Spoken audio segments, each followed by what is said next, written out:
नमस्कार मित्रांनो, आज आपण पोलीस भरतीसाठी जे उपयुक्त प्रश्न आहेत त्याचा प्रश्नसंच घेऊन आलेलो आहोत। खूप महत्त्वाचे प्रश्न आहेत। व्हिडिओला तुम्ही लास्टपर्यंत बघा, शेवटपर्यंत बघा। व्हिडिओ कसा वाटतो कमेंट करून नक्की कळवा। व्हिडिओला एक लाईक करा आणि चॅनलला सबस्क्राईब करून घ्या। तर पहिला प्रश्न आहे, लोकायुक्त हे पद महाराष्ट्रात कोणत्या वर्षी अस्तित्वात आले? लोकायुक्त हे पद महाराष्ट्रात कोणत्या वर्षी अस्तित्वात आले?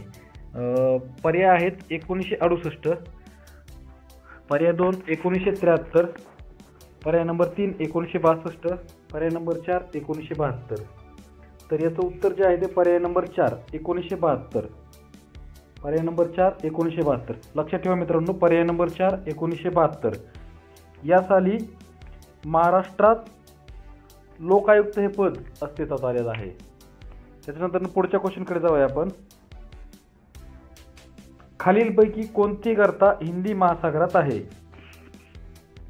पर्याय नंबर 1 टोंगा, पर्याय नंबर बी जपानी, पर्याय नंबर सी मारियाना, पर्याय नंबर डी सुंदा। तर मित्रांनो कमेंट करून सांगा याचं उत्तर तुम्ही काय येते। याचं उत्तर आहे पर्याय नंबर 4, पर्याय नंबर डी सुंदा। सुंदा ही गर्ता हिंदी महासागरात आहे। पर्याय नंबर 4 सुंदा ही गर्ता हिंदी महासागरात आहे। पुढचा आपण प्रश्न बघूया। पानिपतची तिसरी लढाई कोणत्या वर्षी झाली?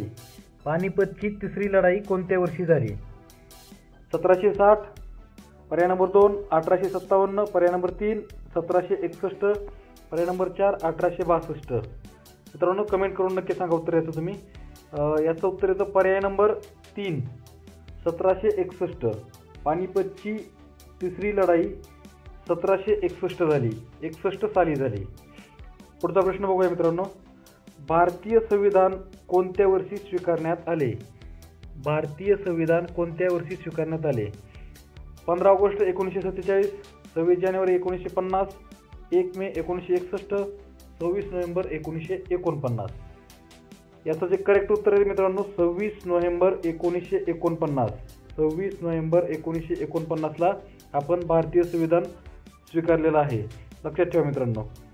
पुढचा प्रश्न आहे मित्रांनो, खालीलपैकी कोणती व्यक्ती भारतीय रिझर्व्ह बँकेचे गव्हर्नर नव्हती? इथं प्रश्न काय विचारला मित्रांनो, रिझर्व्ह बँकेची गव्हर्नर नसणारी व्यक्ती सांगायची आहे। पर्याय नंबर 1 आहे रघुराम राजन, पर्याय नंबर 2 डॉक्टर मनमोहन सिंग, पर्याय नंबर 3 सी रंगराजन, पर्याय नंबर 4 ई श्रीधरन। मित्रांनो याचं उत्तर तुम्ही कमेंट करून सांगा। तर याचं उत्तर आहे पर्याय नंबर 4 ई श्रीधरन। लक्षात ठेवा, ई श्रीधरन हे भारतीय रिझर्व्ह बँकेचे गव्हर्नर हे नव्हते। पुढचा प्रश्न बघूया। गेटवे ऑफ इंडिया हे भारताचे प्रवेशद्वार म्हणून कोणत्या वर्षी बांधण्यात आले? गेटवे ऑफ इंडिया भारताचे प्रवेशद्वार म्हणून कोणत्या वर्षी बांधण्यात आले? महत्त्वाचा प्रश्न मित्रांनो, याचं उत्तर तुम्ही कमेंट करून सांगा। पर्याय नंबर 1 1881, पर्याय नंबर 2 1911, पर्याय नंबर 3 1902 आणि पर्याय नंबर 4 1891। याचं उत्तर येतं मित्रांनो 1911 साली गेटवे ऑफ इंडिया हे भारताचे प्रवेशद्वार म्हणून बांधलेलं आहे। पुढच्या प्रश्नाकडे जाऊया मित्रांनो। खालीलपैकी हिंदी महासागरातील प्रवाळ बेटाचे उदाहरण म्हणून कोणते बेट सांगण्यात येईल? खालीलपैकी हिंदी महासागरातील प्रवाळ बेटाचे उदाहरण म्हणून कोणते बेट सांगण्यात येईल? मॉरिशस, श्रीलंका, मालदीव आणि फिजी। मॉरिशस, श्रीलंका, मालदीव आणि फिजी। याचं उत्तर मित्रांनो कमेंट करून सांगा। याचं उत्तर येतं पर्याय नंबर 3 मालदीव। मालदीव हे प्रवाळ बेटाचे उदाहरण म्हणून सांगण्यात येईल।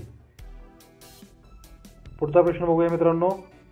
पोलीस आयुक्तालय, मुंबई पोलीस आयुक्तालय यामध्ये एकूण किती परिमंडळे आहेत? मुंबई पोलीस आयुक्तालयामध्ये एकूण किती परिमंडळे आहेत? मुंबईला हा प्रश्न येऊ शकतो मित्रांनो, लक्ष देऊ नका। पर्याय नंबर A 10, पर्याय नंबर बी 11, पर्याय नंबर सी 13, पर्याय नंबर 4 14। तर याचं बरोबर उत्तर आहे मित्रांनो 13। 13 परिमंडळे एकूण मुंबई पोलीस आयुक्तालयामध्ये आहेत. पुढचा प्रश्नाकडे जाऊया मित्रांनो.